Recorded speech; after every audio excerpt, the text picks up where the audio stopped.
नमस्कार, आप देख रहे हैं महाराष्ट्र फाइल्स। आपके साथ मैं हूं परवीन शेख।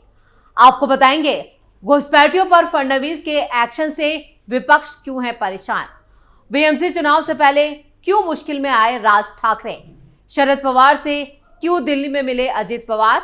इसके अलावा जानेंगे कौन किसे दे रहा है चुनौती, कौन किसकी बढ़ा रहा है टेंशन। साथ ही आपको इन सभी खबरों से कराएंगे रूबरू। लेकिन तमाम बड़ी खबरों में आगे बढ़ने से पहले एक नजर डालते हैं महाराष्ट्र की टॉप हेडलाइंस पर। फडणवीस के मंत्री का घुसपैठियों पर बड़ा वार। प्रभात लोढ़ा बोले, महाराष्ट्र को बंगाल बनने से रोकना है तो सबको एक साथ आना होगा। मुंबई बीएमसी चुनाव से पहले मुश्किल में राज ठाकरे, 2008 दंगा केस में आरोप तय, अब काटने पड़ेंगे कोर्ट के चक्कर। महाविकास आघाड़ी को बड़ा झटका देने की तैयारी में शरद पवार, दिल्ली में चाचा शरद पवार से अजीत रोहित की मुलाकात, महाराष्ट्र की राजनीति में मची हलचल। महाराष्ट्र में जल्द लागू होगा नया लोक आयुक्त कानून, पूरी होगी अन्ना हजारे की मांग। एकनाथ शिंदे और बीजेपी प्रदेश अध्यक्ष रविंद्र चौहान के बीच देर रात हुई बैठक, मीटिंग में सीट बंटवारे पर बनी बात।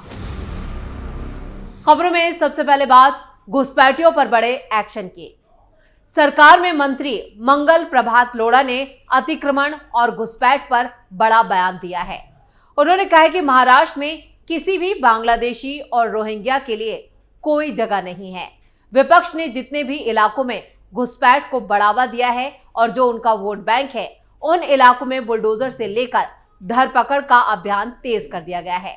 मुंबई में ही लाखों घुसपैठियों की पहचान की गई है, जिन्हें जल्द डिपोर्ट किया जाएगा। कानूनी तौर पर अभी तक 3000 से ज्यादा बांग्लादेशी पकड़े गए, जिन्हें बांग्लादेश बॉर्डर पर छोड़ा गया है। कुछ डिटेंशन सेंटर में रखे गए हैं। उन्होंने आगे कहा, घुसपैठियों को लेकर हमारी नीति साफ है, हमें जबरदस्ती के मेहमान नहीं चाहिए। अगर अवैध घुसपैठ को नजरअंदाज किया गया तो कसाब जैसे आतंकवादी दोबारा पैदा हो सकते हैं और मुंबई में फिर से बम धमाकों जैसी घटनाओं की पुनरावृत्ति हो सकती है। घुसपैठिए मुंबई की सुरक्षा में सबसे बड़ी बाधा है। अगर महाराष्ट्र को बंगाल जैसी स्थिति में जाने से रोकना है तो समाज के सभी वर्गों का एक साथ आना समय की मांग है। सरकारी जमीन को वापस लेना एक कानूनी जिम्मेदारी है। सरकारी जमीनों का प्रबंधन पारदर्शी तरीके से करना और उन्हें समाज उपयोगी कार्यों के लिए उपलब्ध कराना हम सभी का कर्तव्य है। ये मुद्दा ना तो राजनीतिक है और ना ही धार्मिक, ये केवल कानून के पालन और मुंबई की व्यवस्था का सवाल है। उन्होंने आगे कहा कि अतिक्रमण हटाने के मेरे काम पर दबाव बनाने या धमकियां देने के लिए भी कोई आगे आए तो मैं पीछे नहीं हटूंगा। भले ही धमकी मिले, मैं बार बार यहां आऊंगा और लोगों की सेवा के लिए खड़ा रहूंगा। उन्होंने ये भी साफ किया कि अवैध रूप से रहने वाले रोहिंग्या और बांग्लादेशियों को भारतीय नागरिकों के लिए बिना सरकारी योजनाओं का लाभ नहीं मिलने दिया जाएगा। उनका टारगेट न सिर्फ मालवाड़ी बल्कि पूरी मुंबई को अतिक्रमण मुक्त बनाना है। इससे पहले प्रभात लोढ़ा ने मुंबई के कई मुस्लिम इलाकों में जहां खास तौर से अतिक्रमण को बढ़ावा दिया गया है, उसे भी हटाने की मुहिम तेज करने का ऐलान किया है। खबरों में अब बात मुश्किल में फंसे राज ठाकरे के। मुंबई बीएमसी चुनावों की घोषणा से पहले ही राज ठाकरे की मुश्किलें काफी बढ़ गई हैं। महाराष्ट्र नवनिर्माण सेना प्रमुख राज ठाकरे को 2008 के दंगा मामले में ठाणे की अदालत में पेश होना पड़ा। मनसे चीफ राज ठाकरे ने मजिस्ट्रेट के सामने खुद को बेगुनाह बताया, जबकि मनसे अध्यक्ष जब मुख्य न्याय मजिस्ट्रेट एवी कुलकर्णी के सामने पेश हुए तो बड़ी संख्या में उनके समर्थक कोर्ट के बाहर जमा हो गए। ठाणे की कोर्ट ने 19 अक्टूबर 2008 को उम्मीदवारों और पुलिस कर्मियों पर हमले और दंगे की घटना के सिलसिले में राज ठाकरे और उनकी पार्टी के कई कार्यकर्ताओं के खिलाफ आरोप तय कर दिए हैं। ठाणे कोर्ट में जब मजिस्ट्रेट ने ठाकरे से पूछा क्या वो आरोपों को स्वीकार करते हैं तो उन्होंने आरोप स्वीकार करने से इनकार कर दिया। इसके साथ ही वकील ने यह भी जानकारी दी है कि अदालत ने अगली सुनवाई 16 दिसंबर को तय की है। साथ ही राज ठाकरे अदालत के निर्देश मिलते ही कोर्ट में हाजिर भी हो जाएंगे। ठाकरे ने सुनवाई के लिए पहुंचने पर अदालत परिसर में भारी भीड़ जमा हो गई थी और पुलिस ने सुरक्षा के कड़े इंतजाम भी किए थे। राज ठाकरे ठाणे कोर्ट में पेशी ऐसे वक्त पर हुई है जब उनकी पार्टी उद्धव ठाकरे की शिवसेना यूबीटी के साथ मिलकर चुनाव लड़ने की दिशा में आगे बढ़ रही है। यानी उद्धव ठाकरे और राज ठाकरे ने अभी औपचारिक तौर पर इसका ऐलान नहीं किया है, लेकिन अंदर खाने जो खबरें आ रही हैं उसके मुताबिक उद्धव और राज ठाकरे बीएमसी चुनाव साथ लड़ने वाले हैं, जिसका ऐलान कभी भी हो सकता है, लेकिन राज ठाकरे उससे पहले ही 2008 दंगा मामलों में ऐसे फंसे हैं कि फिलहाल तो बीएमसी चुनाव में उनकी क्या मौजूदगी रहेगी, इसको लेकर भी बड़ा सवाल खड़ा हो रहा है। खबरों में आगे का रुख करते हैं। दिल्ली में दो ऐसी राजनीतिक घटनाएं हुई हैं जिसने महाराष्ट्र की राजनीति में नए सिरे से हलचल पैदा कर दी है। इनमें एक घटना शरद पवार के घर की है, जहां पर उनके भतीजे अजीत पवार और उनके पोते रोहित पवार उनसे मिलने एक साथ पहुंचे। दूसरी घटना भी दिल्ली की है। एनसीपी अजीत पवार गुट के सीनियर नेता और पूर्व केंद्रीय मंत्री प्रफुल्ल पटेल ने दिल्ली में प्रधानमंत्री नरेंद्र मोदी से मुलाकात की। ये दोनों घटनाएं एक साथ हुई। इस वजह से महाराष्ट्र की राजनीति में अचानक से हलचल तेज हो गई। इसे पवार परिवार में सुलह और स्थानीय निकाय चुनाव से पहले महाराष्ट्र में नए समीकरण के रूप में देखा जा रहा है। ये दोनों घटनाएं राजनीतिक रूप से काफी बड़ी नजर आने लगी हैं। हालांकि इस पर पवार परिवार और प्रफुल्ल पटेल की तरफ से कोई बयान सामने नहीं आया है, इसलिए इन घटनाओं को लेकर रहस्य और उत्सुकता दोनों बनी हुई है। पहली घटना शरद पवार के दिल्ली के सरकारी घर की है, जहां पर अजीत और रोहित पवार एक साथ एक ही कार में उनसे मिलने पहुंचे। पवार परिवार में सबसे ज्यादा खींचतान अजीत और रोहित पवार के बीच है। ऐसे में दोनों का साथ आना और शरद पवार से मिलना सामान्य घटना नहीं मानी जा रही। अजीत से जुड़े सूत्रों का कहना है कि उनके बेटे की शादी थी, इसके अलावा शरद पवार का जन्मदिन भी था। इस वजह से पूरा पवार परिवार उन्हें बधाई देने के लिए उनके घर पहुंचा था। उनके घर पर एक डिनर का भी आयोजन किया गया था, जिसमें दूसरे मेहमान भी आए। ऐसे में इस मुलाकात को पवार और अजीत गुट के बीच एक विलय के रूप में देखा जा रहा है। खबरें इससे पहले भी आ रही हैं कि शरद पवार अपनी पार्टी का विलय अजीत पवार की एनसीपी में कर सकते हैं।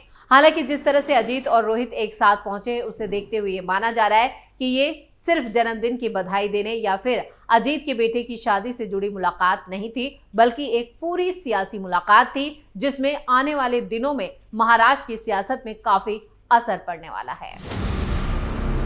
और खबरों में अब बात करते हैं लोक आयुक्त कानून की। महाराष्ट्र में जल्द ही एक महत्वपूर्ण बदलाव होने जा रहा है। सरकार ने नया लोक आयुक्त कानून लागू करने की पूरी तैयारी कर ली है, जिसे अनुभवी सामाजिक कार्यकर्ता अन्ना हजारे की लंबे समय से चली आ रही मांगों की जीत के रूप में भी देखा जा रहा है। ये कानून पहले ही राज्य विधानमंडल के दोनों सदनों से पारित हो चुका था, लेकिन राष्ट्रपति के सुझाए गए 3 अहम बदलावों की वजह से इसके लागू होने में करीब 2 साल की देरी हुई है। राज्य विधानमंडल ने केंद्र सरकार और राष्ट्रपति के सुझाए गए संशोधनों को मंजूरी दे दी।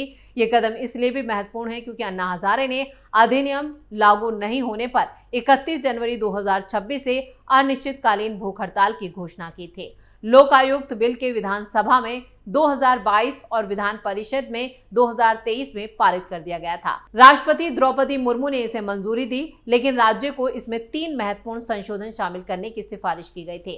सीएम देवेंद्र फडणवीस ने साफ किया है कि इन संशोधनों में केंद्रीय कानूनों के तहत स्थापित प्राधिकरण और राज्य लोक आयुक्त के अधिकार क्षेत्र को साफ साफ चिन्हित किया गया है। यानी सीएम फडणवीस ने बताया है कि अगर केंद्रीय निकाय में कार्यरत अधिकारियों की नियुक्ति राज्य सरकार करती है तो वो लोक आयुक्त के दायरे में आ जाएंगे। एक बड़ा बदलाव यह है कि पुराने आईपीसी, सीआरपीसी और जो साक्ष्य अधिनियम के संदर्भ को हटाकर केंद्र द्वारा पेश किए गए आपराधिक कोड, भारतीय न्याय संहिता यानी बीएनएस, भारतीय नागरिक सुरक्षा संहिता और भारतीय साक्ष्य अधिनियम के साथ संरेखित किया गया है। यानी अब 3 बदलावों के साथ इस कानून को जल्द ही महाराष्ट्र में लागू कर दिया जाएगा। और खबरों के आखिर में बात करते हैं शिंदे और अमित साटम की मुलाकात की। महाराष्ट्र में स्थानीय चुनावों को लेकर राजनीतिक हलचल तेज है। बीजेपी प्रदेश अध्यक्ष रविंद्र चौहान ने साफ किया कि आने वाले महापालिका और जिला परिषद चुनाव महायुति के रूप में एक साथ लड़े जाएंगे। उन्होंने बताया कि इसी रणनीति पर फैसला लेने के लिए CM Devendra Fadnavis, deputy CM Eknath Shinde, राजस्व मंत्री चंद्रशेखर बावनकुले और खुद रविंद्र चौहान की ये ज्वाइंट बैठक हुई। इसके अलावा बीजेपी की कोर कमेटी की अलग से भी एक बैठक की गई। रविंद्र चौहान ने जानकारी दी कि जनवरी में महापालिका चुनाव हो सकते हैं। हालांकि जिला परिषद चुनावों से जुड़े आरक्षण का मामला अभी हाईकोर्ट में लंबित होने की वजह से इसे आगे बढ़ने की संभावना जताई गई है। इसी संदर्भ में सीएम फडणवीस और डिप्टी सीएम एकनाथ शिंदे ने सुझाव दिया कि चुनावों में महायुति के रूप में प्रभावी ढंग से लड़ने के लिए कुछ नई कार्य पद्धतियां विकसित की जाएंगी और बैठक में मौजूद सभी नेताओं की ये सहमति बनी है कि मुंबई और दूसरे महानगरों में चुनाव जॉइंट रूप में ही लड़े जाए। बैठक में यह भी तय हुआ कि सभी महापालिका चुनावों के लिए गठबंधन का फार्मूला तय करने के लिए ज्वाइंट कमेटियां बनाई जाएंगी, जिसमें बीजेपी और शिवसेना प्रमुख के पदाधिकारी शामिल होंगे, जो सीट बंटवारे और अभियान की ज्वाइंट रणनीति को अंतिम रूप देंगे।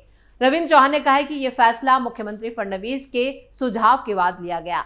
महायुति के शीर्ष नेतृत्व की निगरानी में एक ज्वाइंट कमेटी बनाई जाए, जो महापालिका चुनावों की पूरी तैयारी तालमेल के साथ करेगी। उन्होंने यह भी दोहराया कि प्रधानमंत्री नरेंद्र मोदी और महाराष्ट्र में फडणवीस के नेतृत्व में जनता के हित और विकास योजनाओं का फायदा हर घर तक पहुंचे, इसकी पहली प्राथमिकता होगी। इसी वजह से ज्यादातर स्थानों पर गठबंधन के रूप में चुनाव लड़ने पर सहमति बनी है और राजनीतिक जो सूत्र है वो बता रहे हैं कि डिप्टी सीएम एकनाथ शिंदे के देवगिरी घर पर ही रविंद्र चौहान और शिंदे के बीच ये बैठक हुई और इस बैठक में सकारात्मक बातचीत हुई और कई सीटों पर सहमति बनी। मुंबई समेत सभी प्रमुख नगर निगम चुनाव में महायुति के रूप में एक साथ लड़ने की बात पर भी यहां पर सहमति जताई गई। आने वाले दिनों में सीटों का बंटवारा CM Fadnavis, deputy CM Eknath Shinde और डिप्टी सीएम अजित पवार और महायुति के दूसरे सीनियर नेताओं की ज्वाइंट कमेटी में होगा। चौहान ने साफ किया कि महायुति में सिर्फ बीजेपी, शिंदे गुट, बल्कि एनसीपी, आरपीआई और कई सहयोगी दल भी शामिल हैं, जो मिलकर चुनावी तैयारी को मजबूती देंगे। इसी के साथ महाराष्ट्र फाइल्स में खबरों का सिलसिला यहीं खत्म करते हैं। बाकी खबरों के लिए आप जुड़े रहिए कैपिटल टीवी के साथ। वीडियो को लाइक करें, शेयर करें और कैपिटल टीवी को सब्सक्राइब जरूर करें। धन्यवाद।